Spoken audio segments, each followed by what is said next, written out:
Mis amigas y mis amigos, un saludo especial para ustedes. Aquí está Antonio Reynoso con ustedes y también Andrea García. Aquí estamos, señores, para compartir con ustedes en RNN, Canal 27 y todas las plataformas digitales. Aquí está nosotros en Pensamiento Global. Andrea, ¿cómo está todo?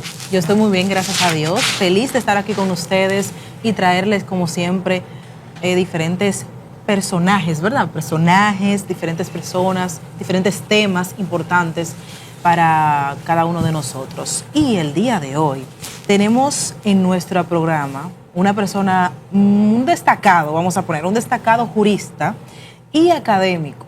Le voy a hablar un poquito de él antes de presentarlo y decirle su nombre. Un destacado jurista y académico reconocido por su amplia trayectoria en el ámbito del derecho constitucional y la justicia dominicana.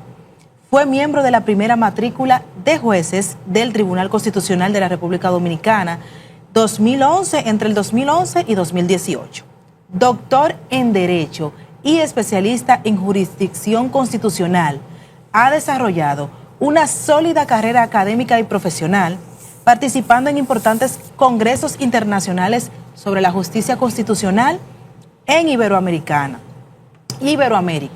Además, ha ejercido la docencia universitaria, la consultoría jurídica y es autor de diversas publicaciones y obras vinculadas al derecho constitucional y administrativo. También su experiencia, pensamiento crítico y aporte al fortalecimiento institucional lo convierten en una de las voces más respetadas en el ámbito jurídico nacional. Damos la bienvenida a nada más y nada menos que a Justin Curry. Hijo, bienvenido. Gracias, muy contento de estar aquí con ustedes. Bueno, es un honor, un placer venir a este programa, ¿verdad? Por primera vez. Yo no sabía que Justin... Vamos a decirle tú, porque tú y yo... Sí, claro. Pero a pesar que Justin Curry, además del doctorado que decía Andrea, tiene otro doctorado. Tiene también. 2 doctorados. Sí. Así que yo no sabía que la gente apreciaba tanto, porque yo le he dicho a varias personas que tú eras nuestro invitado y la verdad que muy buena acogida. Ay, gracias. Yo lo sabía, porque tú y yo tenemos un amigo común que habla muy bien de ti, pero y además yo te conozco hace mucho ya que te doy seguimiento. Desde, ¿tú sabes de cuándo te doy el seguimiento, Justin? Desde, aparte de tu papá, que yo en la historia lo valoro profundamente y valoro mucho su rol también en la parte, en la revolución, etcétera. Tú estuviste en Corde, ¿verdad que sí? Exactamente. En Corde. En el año 1996, ¿verdad? Hasta el 97, un año. Sí, pero tú fuiste consultor jurídico. Consultor jurídico. Fue mi primer cargo.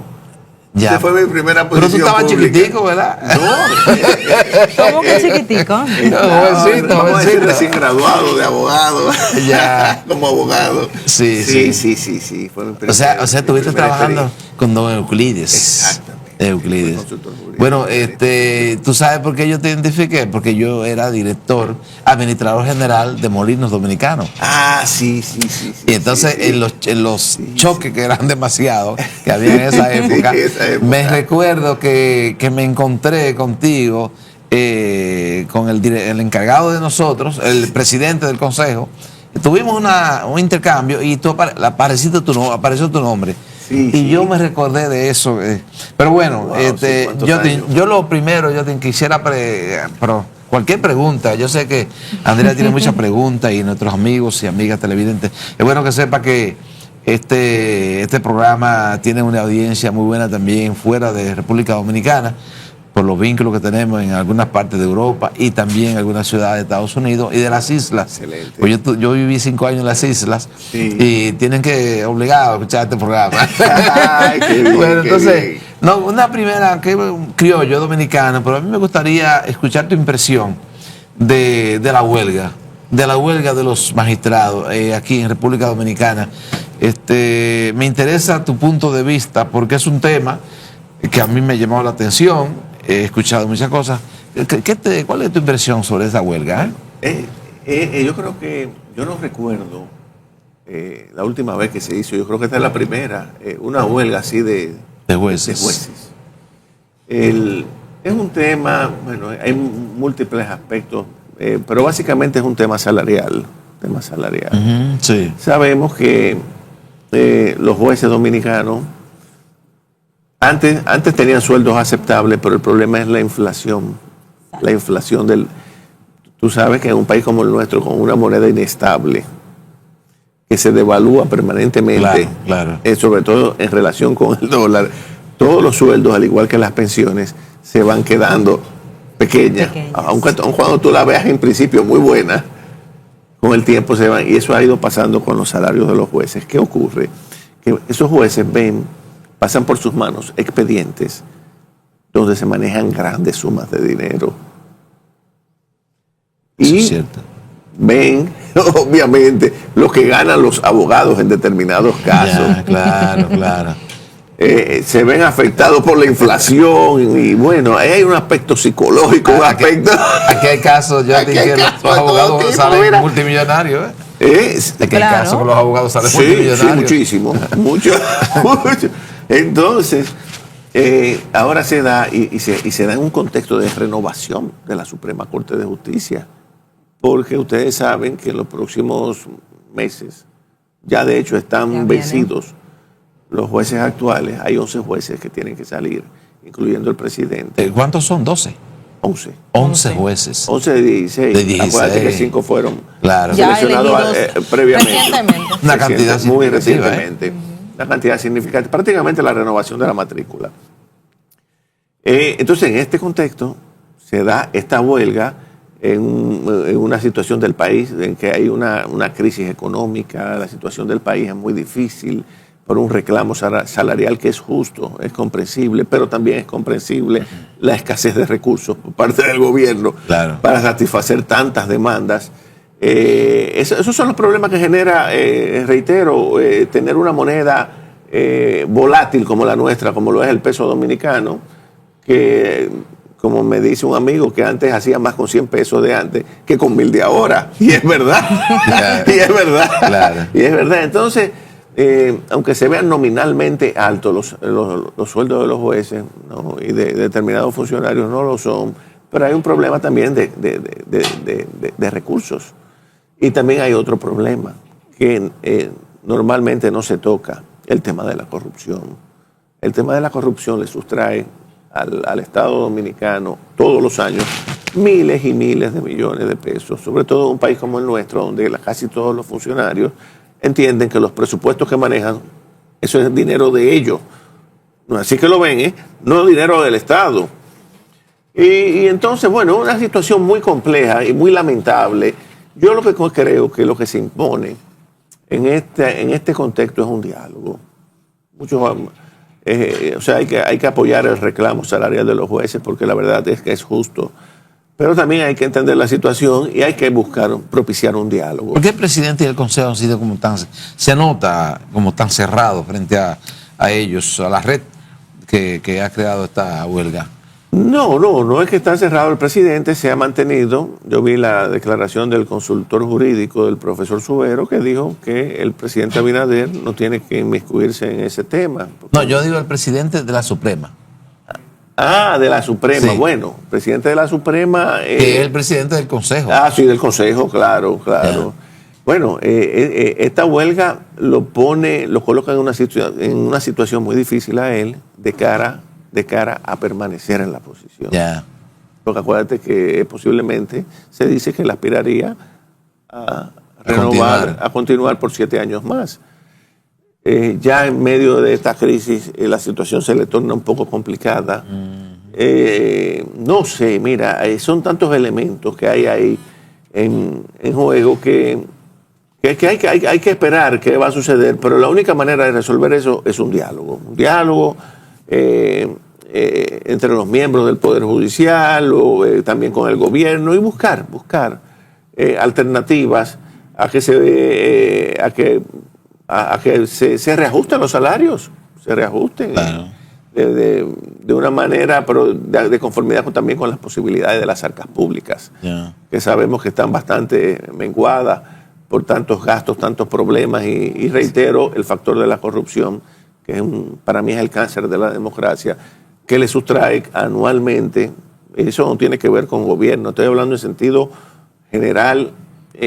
No importa quién gobierne, es un problema estructural de nuestra sociedad que le sustrae al Estado miles de millones de pesos anualmente. Y ese es un problema que también depende, es motivado por la lenidad de la justicia, por no tener nosotros una institucionalidad fuerte, porque si aquí hubiese ejemplos, sanciones drásticas, quizá no se vieran tantos casos de corrupción, que ya es algo que se ve incluso como algo normal, común y corriente, y parte hasta de la cultura dominicana.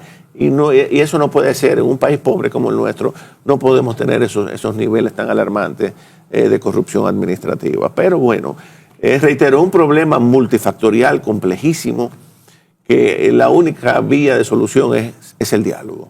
El diálogo. Esa es la verdad. Todo se resuelve hablando, ¿verdad? Hablando y buscando puntos de equilibrio. Nos gustaría saber qué avances institucionales considera más importante en los últimos años para fortalecer el sistema judicial dominicano. Mira, la justicia dominicana, reitero, le falta mucho todavía por alcanzar niveles de institucionalidad, y al país también en sentido general, niveles de institucionalidad lo suficientemente confiables. Me explico. Como siempre ocurre, hay jueces muy buenos, otros que no lo son. Hay de todo, hay de todo. El problema es que yo observo una tendencia. Antes se criticaba que los jueces eran escogidos por el Senado, no sé si ustedes se recuerdan, claro. El Senado, y que eran políticos. Ahora hemos pasado a un esquema distinto. ¿Quiénes son los que están recomendando jueces? Sectores empresariales, que quieren colocar empleados en la Suprema Corte de Justicia, en el Tribunal Constitucional, en las altas cortes, en las medianas cortes y en todas partes. Eso es peor. Y a veces también las iglesias. Y también, sí, cuelan a su gente también. Yo recuerdo uno de la iglesia que un obispo lo recomendó, sin embargo fue el peor. La peor entrevista, exacto. Eso pasa, porque eso no es por entrevista. Todo el mundo sabe que eso no es por entrevista, ni por tu fluidez, ni por tu capacidad. No. Eso ha pasado con muchos casos, claro. Con muchos casos que yo he visto, así es. Entonces el tema es que ahora sectores empresariales se disputan cuotas y quieren tener empleados. Eso es peor que cuando lo designaban los políticos. Peor. Entonces, mientras tengamos ese esquema, mientras aquí no impere la meritocracia, es decir, personas que tengan realmente la solvencia moral e intelectual, pero moral sobre todo, y cierta independencia de criterio para poder ejercer la justicia de manera imparcial, va a ser difícil. Porque lo que quieren los empresarios, jueces que respondan a sus intereses, los políticos por igual. Y entonces así se hace difícil conformar una justicia eficiente, creíble, que genere confianza en la población. Entonces, ¿en qué termina todo esto? En un descreimiento del propio sistema democrático. Ya algunos autores han acuñado el término fatiga de la democracia. Ya la democracia causa fatiga, incluso hasta en Europa, por eso el auge de las ultraderechas. Y en nuestro país también, en todas partes, porque ha sido incapaz de de ofrecer soluciones a los grandes problemas nacionales, sobre todo a la miseria, a la exclusión social, y lo que ha generado es una concentración de riqueza cada vez mayor en grupos económicos, en élites económicas u oligarquías, como le querramos llamar, que son las que controlan todos los recursos del país y prácticamente controlan el presupuesto nacional.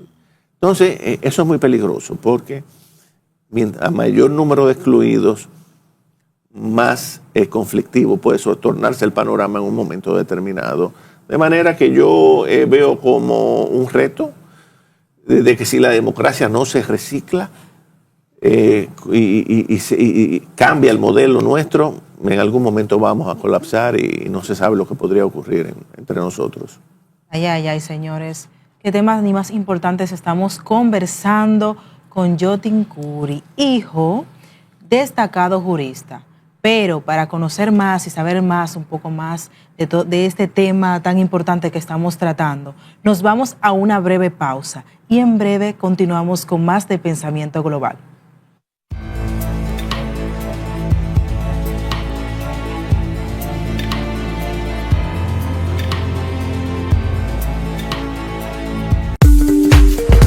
Juntos seguimos modernizando el servicio de transporte público. Adquiere tu tarjeta SRGO y paga de manera más rápida y segura.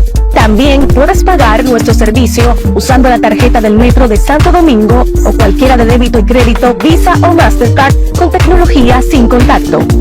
¿Y tú? ¿Ya tienes tu tarjeta? Mueblería y colchonería Acosta, creados a su servicio. Presidido por Octavio Acosta. Estamos ubicados en la calle Bartolomé Colón, número 129, Villa Consuelo, Santo Domingo, República Dominicana, con el teléfono 809-538-7352.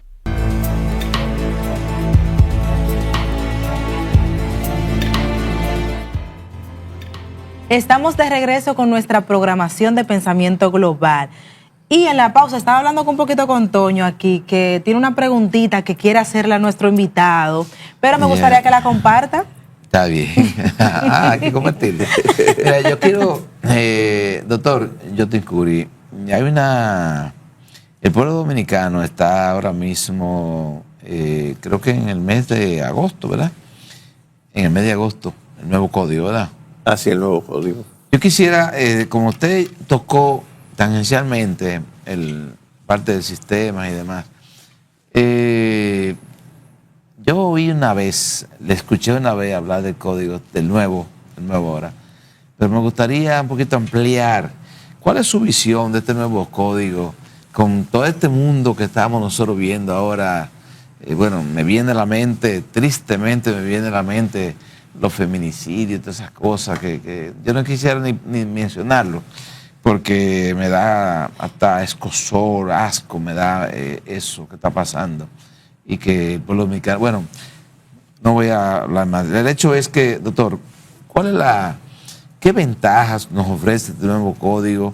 ¿Qué usted prevé que va a pasar? ¿Tendremos de nuevo que modificarlo rápido, pronto? Mira, díganos. Eso es una buena pregunta. Fíjate, pero vamos a poner en contexto para que la gente, ¿verdad?, los que no son abogados puedan entendernos. Sí, nosotros somos un país de tradición jurídica francesa. ¿Por qué? Porque nosotros no nos independizamos de España, sino de los haitianos, que nos ocuparon 22 años. ¿Qué ocurre?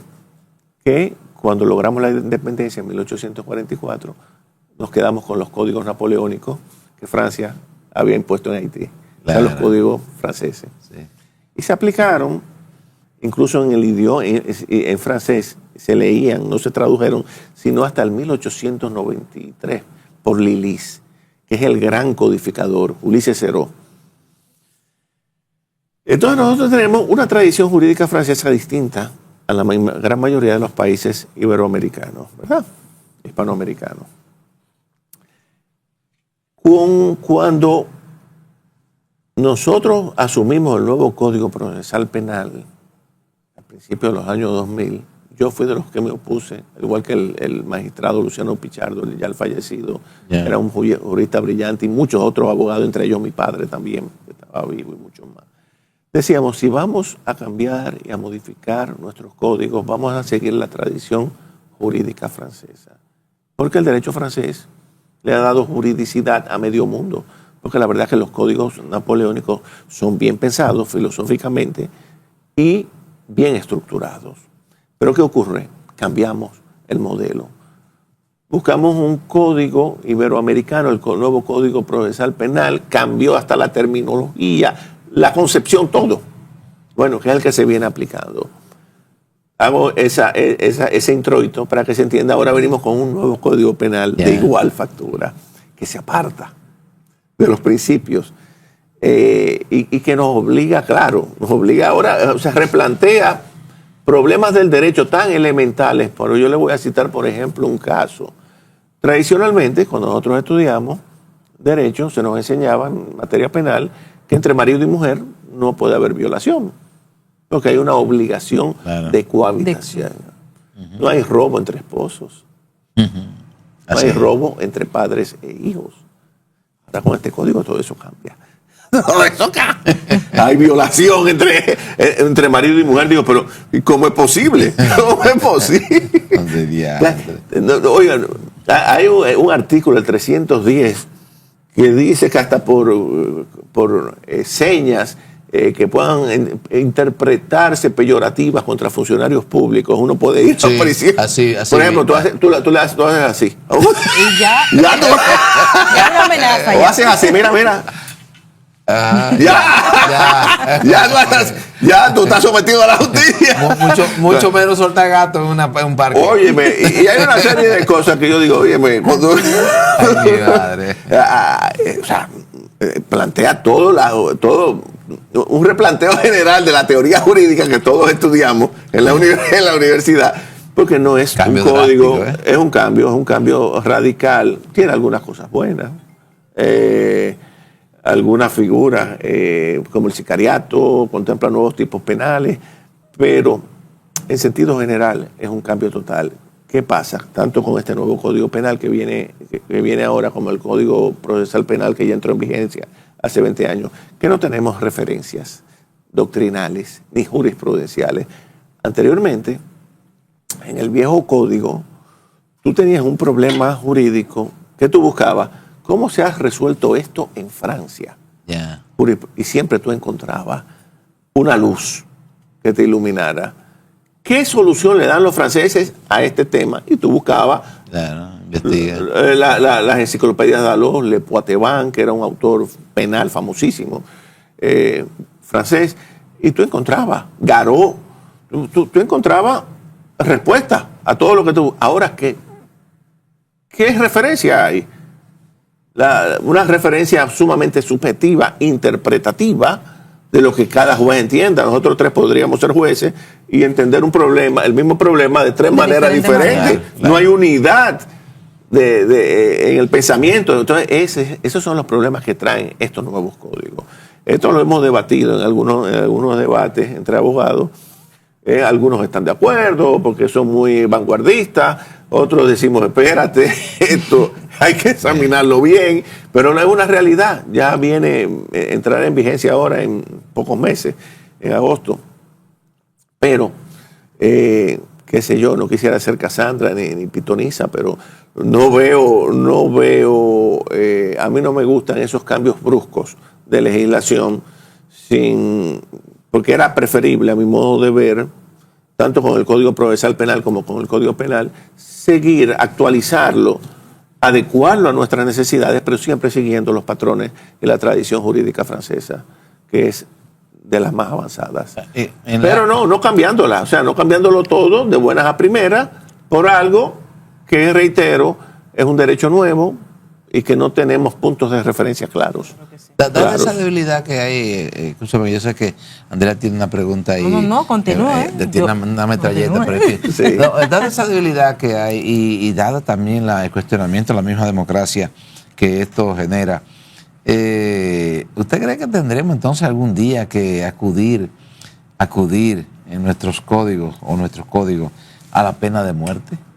Mira, no, la pena de muerte está prohibida por la Constitución. Para eso habría que modificar la Constitución. Sí. Es igual que el tema del aborto, que yo veo que a veces lo ponen ahora cada cierto tiempo, pero es que es imposible, porque la Constitución establece que la vida comienza con la concepción y termina con la muerte.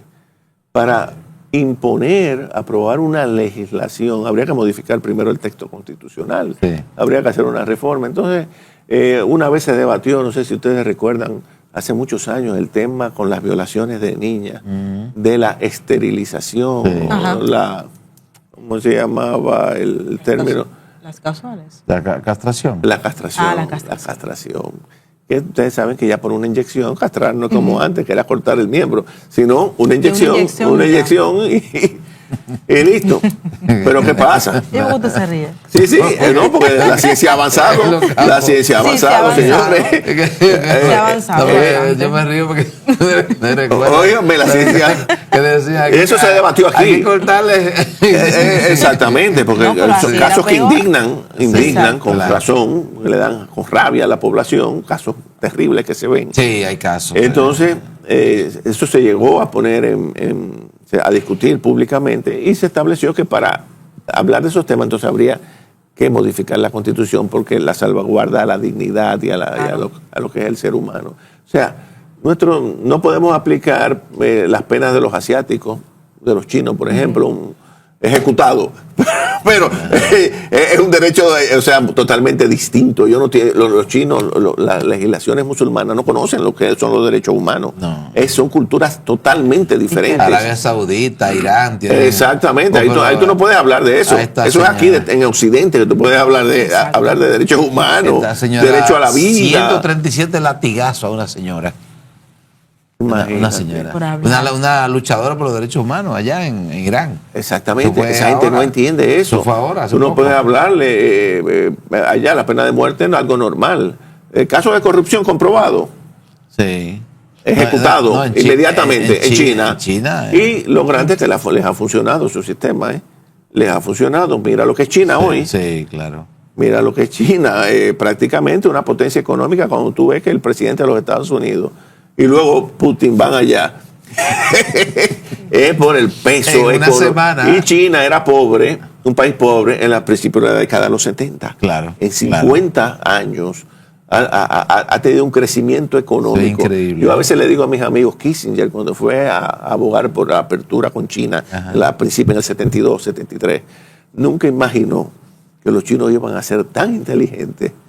Pero bastante. Que iban a asimilar toda esa inversión que se hizo y iban a alcanzar el sitial que hoy tienen y la preeminencia en la economía mundial. Y el desarrollo de todo, y la tecnología y todo. Todos los lados ahora mismo tenemos de todo. O sea, ya se habla de que podría ser eventualmente la primera potencia económica, no militar. Ese es un tema que ya se debatirá, pero que ya está ahí.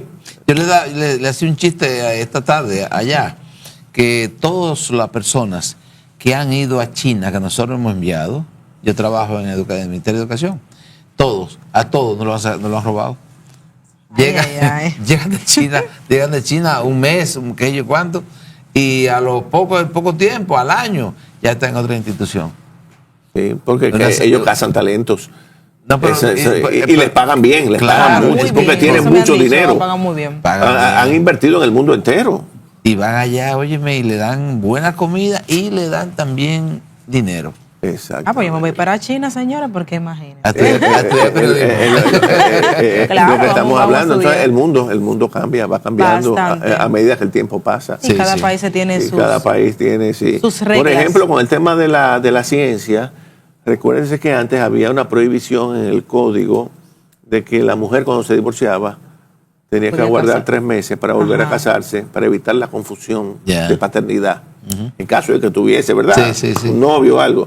Ya eso no es necesario y el Tribunal Constitucional dictó una sentencia diciendo que ya eso no es necesario, que la mujer puede casarse inmediatamente, porque en caso de que se encuentre en gestación, ya por una prueba de sangre se puede determinar la paternidad del niño. Sí. Pero eso antes no existía. Entonces por eso había ese periodo de que la mujer tenía que esperar para volver a casarse, porque eso es un código. No, pero eso que usted dice de la paternidad, de hecho en el Tribunal de Familia también hay un tema con eso, de que por ejemplo si tú no estás divorciada y estás en proceso de divorcio, pero por ejemplo la pareja tiene otra persona, exacto, ¿verdad? Sí. Y queda en gestación, en ese tiempo, el tribunal después que da a luz, si aún estás casada, ahora te está exigiendo una prueba de paternidad y como un contrato donde estipule de que no es la pareja con la que tú te divorciaste que es el padre.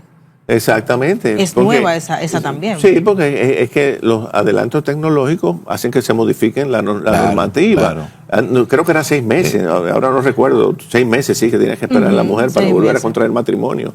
En caso, para que no diera lugar a esa confusión que podía generarse, porque en esa época no habían los adelantos tecnológicos que tenemos hoy. Sí es.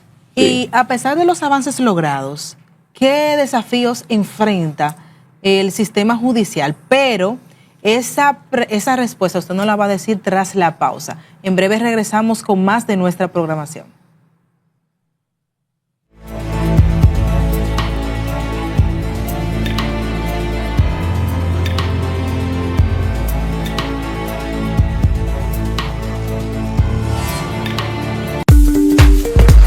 Juntos iremos modernizando el servicio de transporte público. Adquiere tu tarjeta SRGO y paga de manera más rápida y segura. También puedes pagar nuestro servicio usando la tarjeta del Metro de Santo Domingo o cualquiera de débito y crédito Visa o Mastercard con tecnología sin contacto. ¿Y tú? ¿Ya tienes tu tarjeta? Mueblería y colchonería Acosta, creados a su servicio. Presidido por Octavio Acosta.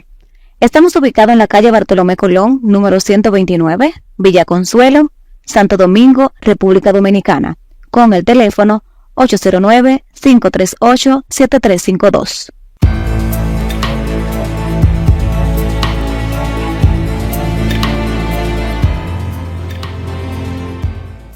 Estamos de regreso con Pensamiento Global.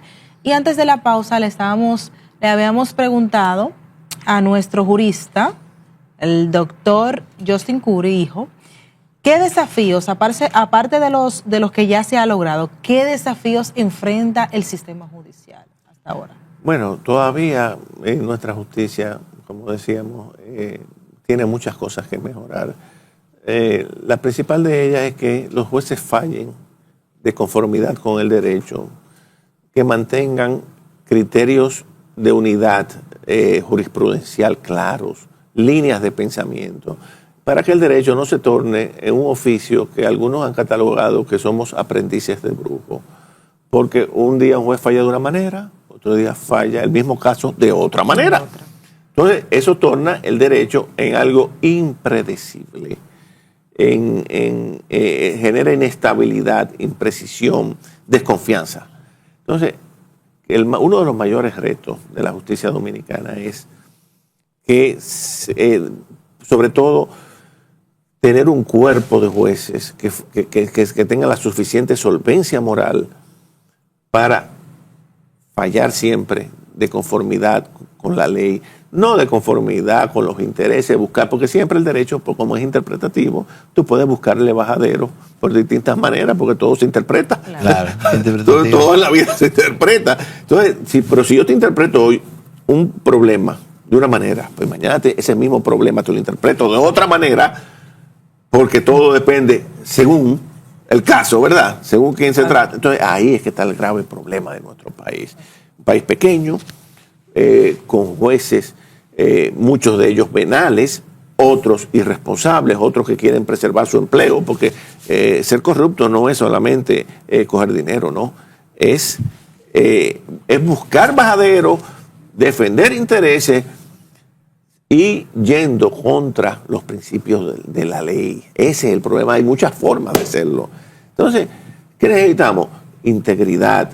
Necesitamos, pero eso es la sociedad en sentido general. Ya eso, porque es un problema que la sociedad nuestra está tan dañada, está tan enferma ya, que no es aplicable solamente al Poder Judicial, es aplicable a todo, al gobierno en sentido general, a todos los poderes públicos, a la sociedad en su conjunto. Necesitamos una sociedad fundada en valores, en principios, pero los valores desafortunadamente se han ido perdiendo y el amor por la codicia, por el dinero, se ha ido imponiendo en esta sociedad.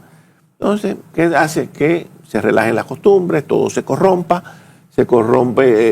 no hay sanción, corrupción sin sanción, el asunto va a la justicia, me busco si soy, por ejemplo, un funcionario y salgo con una gran cantidad de dinero, que caray, buscarme un buen abogado, que estén bien conectados, un buen padrino. Entonces, eso es lo que ha dañado esta sociedad. Entonces, ¿qué necesitamos? Fortalecer la institucionalidad, pero eso es una labor amplia que se toma años, volver a alcanzar eso, y debe ser continua, gobierno tras gobierno. ¿Cuál es el éxito de China frente a Estados Unidos? La planificación. Lleva una política planificada durante años, no importa que cambie un presidente, porque la línea es la misma, la línea programática, igual que los alemanes.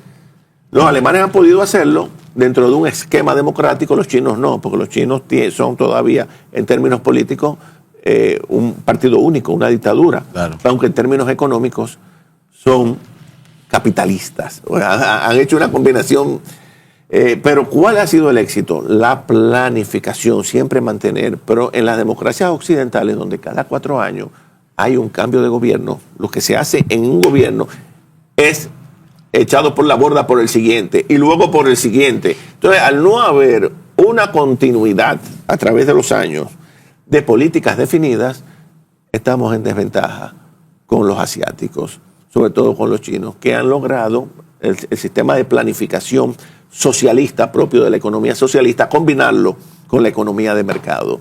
Y eso ha sido ya un boom, como les decía, que hoy nadie se atreve a discutir porque está a la vista de todos. Entonces, el gran desafío nuestro es fortalecer la institucionalidad, reeducar a la población y volver a los principios y valores tradicionales de la sociedad dominicana. Doctora, tomando ahí mismo ese tema del reforzamiento de la institucionalidad y también, usted decía algo más parecido a lo que yo voy a decir, el acceso a la justicia. Me gustaría, ¿cómo usted ve el uso de la tecnología en el área judicial? Mira, la tecnología es buena y es mala, depende cómo uno la use.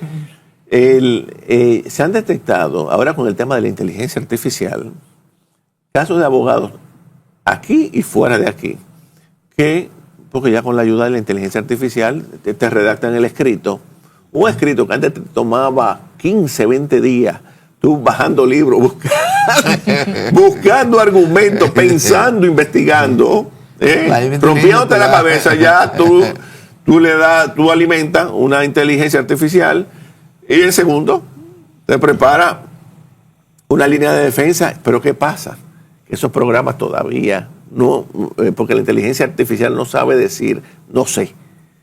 Claro. Todo lo sabe. Entonces, no. Se busca, te inventa cosas. Exacto. Y se han detectado abogados que han presentado escritos citando jurisprudencias que no existen. Cuando tú vas a buscar las referencias citadas en el escrito, esas referencias no son correctas. Entonces han sido sancionados abogados ya en los Estados Unidos, en España también. Yeah. Eso hablaba recientemente, ahora que yo retorné en estos días de allá, hablaba con uno de los colegas del Tribunal Constitucional Español, que un abogado allí fue sancionado por usar la inteligencia artificial. Entonces, la inteligencia artificial, sí, hay que saberla utilizar.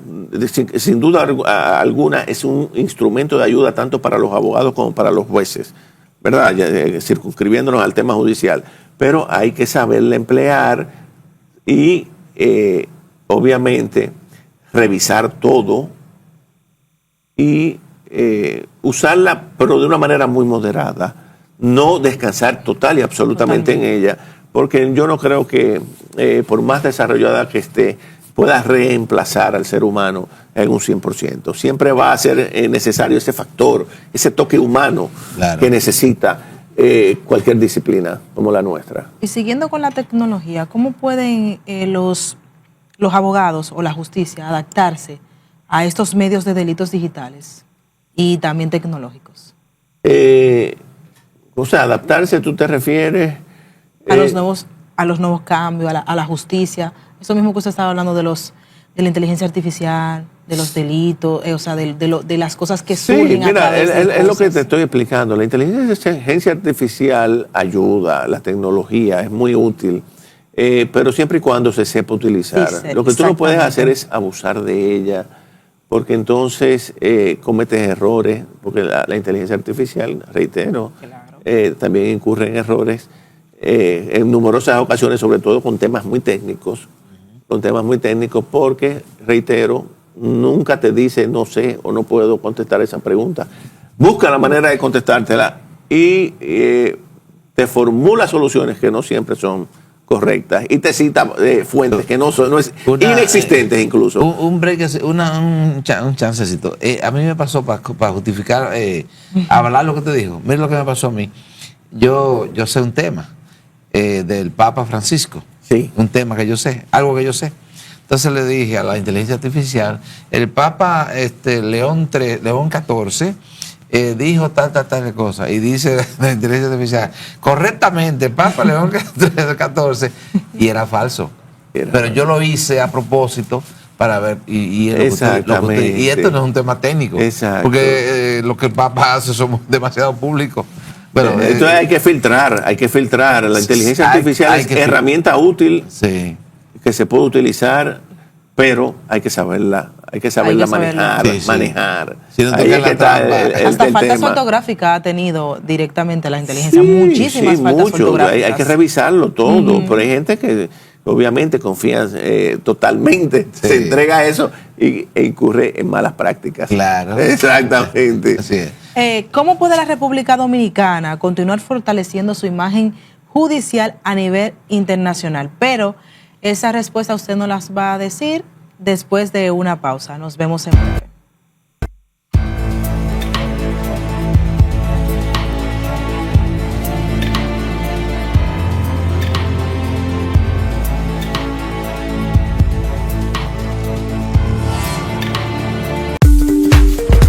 Juntos seguimos modernizando el servicio de transporte público. Adquiere tu tarjeta SRGO y paga de manera más rápida y segura. También puedes pagar nuestro servicio usando la tarjeta del Metro de Santo Domingo o cualquiera de débito y crédito Visa o Mastercard con tecnología sin contacto. ¿Y tú? ¿Ya tienes tu tarjeta? Mueblería y colchonería Acosta, creados a su servicio. Presidido por Octavio Acosta. Estamos ubicados en la calle Bartolomé Colón, número 129, Villa Consuelo, Santo Domingo, República Dominicana, con el teléfono 809-538-7352.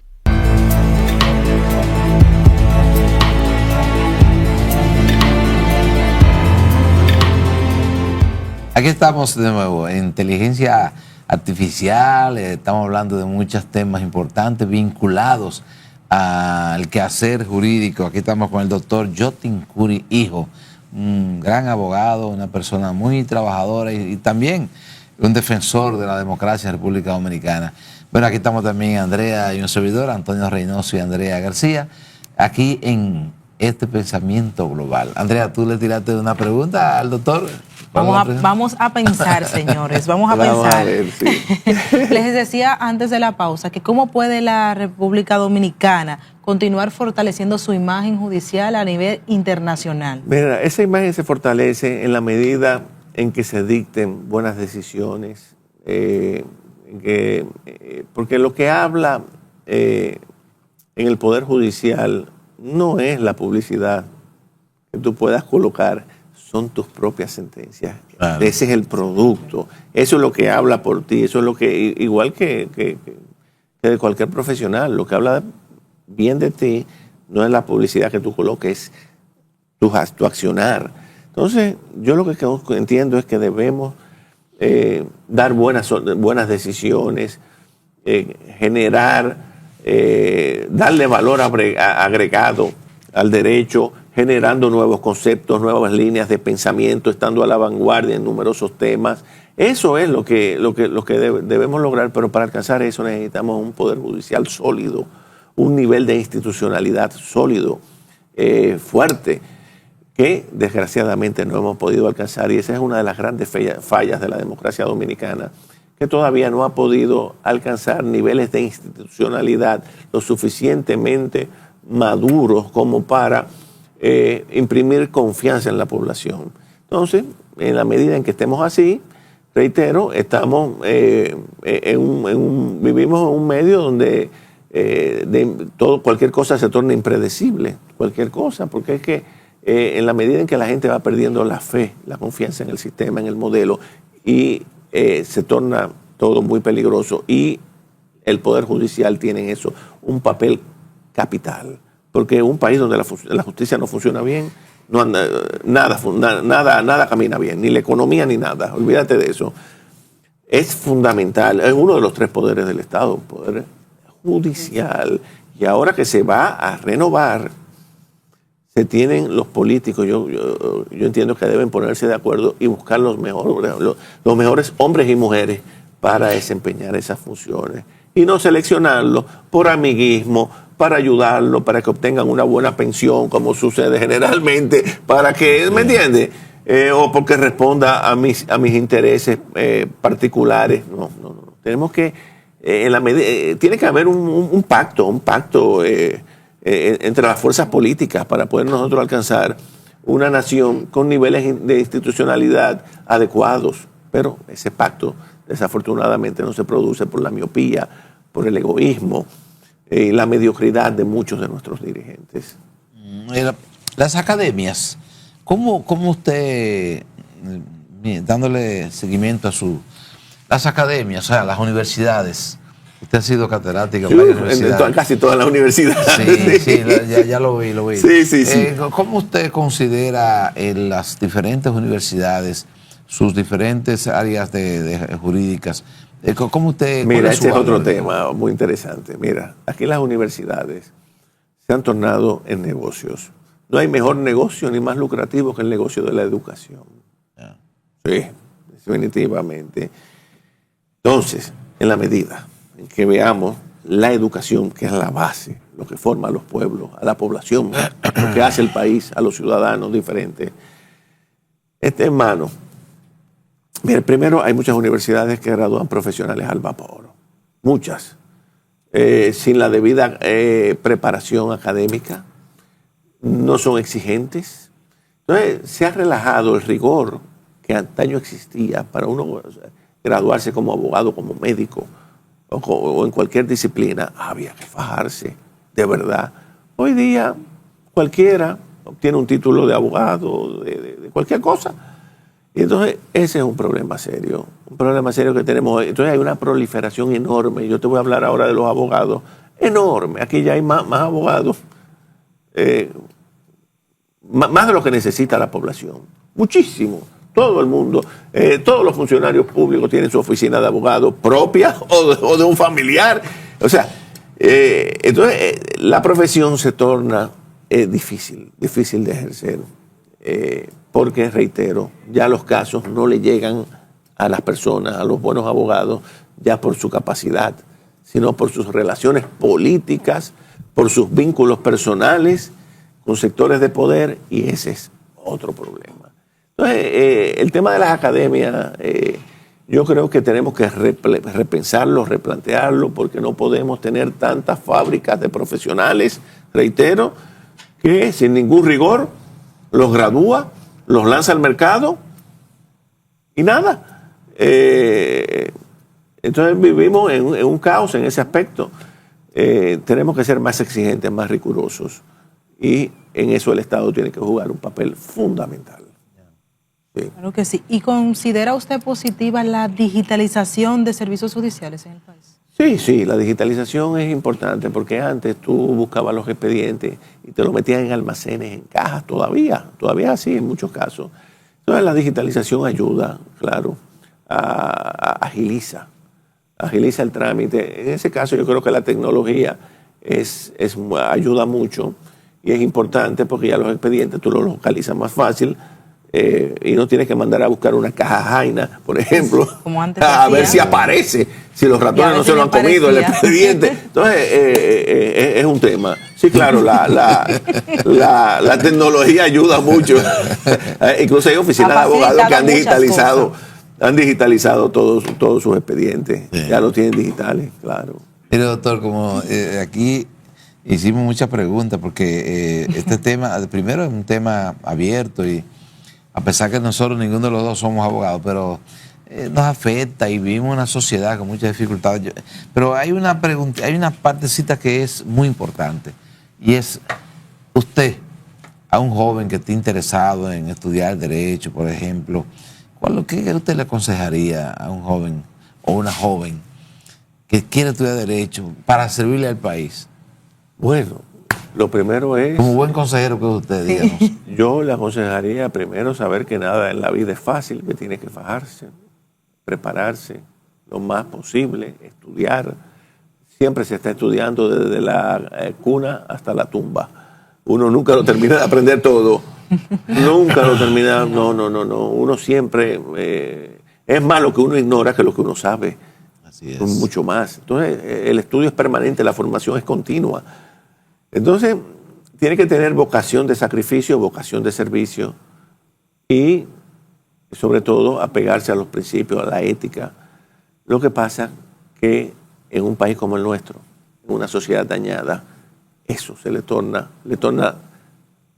más difícil la supervivencia cuando un profesional asume esos principios éticos que son necesarios para un buen ciudadano, porque reitero, la sociedad dominicana está dañada. Está dañada lamentablemente, y aquí se impone una recomposición, una reconfiguración, porque de lo contrario no sabemos lo que va a suceder en la medida en que los problemas se van acumulando y no le damos soluciones. Y eso es lo que está sucediendo no solamente en República Dominicana, en gran parte de Hispanoamérica, mientras los países asiáticos nos llevan años y millas adelantados en adelantos tecnológicos y de todo tipo y de educación. Igual que muchos países europeos, nosotros todavía no terminamos nunca de despegar. Y eso cada vez somos más subdesarrollados, más dependientes y más endeudados. Y un país endeudado no es soberano, por más que se diga. Porque yo leí una vez en La Montaña Mágica, la obra cumbre de Thomas Mann, un pasaje donde Septembrini, el maestro, le dice, Hans Castor, que es el personaje principal, le pregunta, ¿cuándo un hombre es realmente independiente? Y él le dice, cuando lo es económicamente. Yes. Lo mismo los países. Está bueno. Bueno, lo mismo los países. Yo voy a dejar que Andrea le despida con... Lamentablemente ya llegamos al final, tenemos, pero como siempre decimos, y esto no es relajo, este programa es suyo, aquí gracias, usted, gracias. Y yo sé que usted con mucho gusto volverá para aquí claro para edificar, sí, claro. Porque su mensaje está claro y preciso y edificante. Claro, gracias. Y cada tema que traemos, ¿verdad?, es porque son temas de relevancia para cada uno de nosotros, para el aprendizaje de cada uno de nosotros y para conocer también de cada uno de las situaciones de nuestro país, de las diferentes ramas del derecho o de otras ramas que tengamos que hemos estudiado. Y a ustedes le agradecemos por estar aquí con nosotros, le agradecemos su sintonía y les recordamos que estamos todos los domingos en RNN, Canal 27, a las 10 de la mañana. Nos vemos el próximo domingo. Bye, bye. Que Dios los bendiga y gracias, doctor.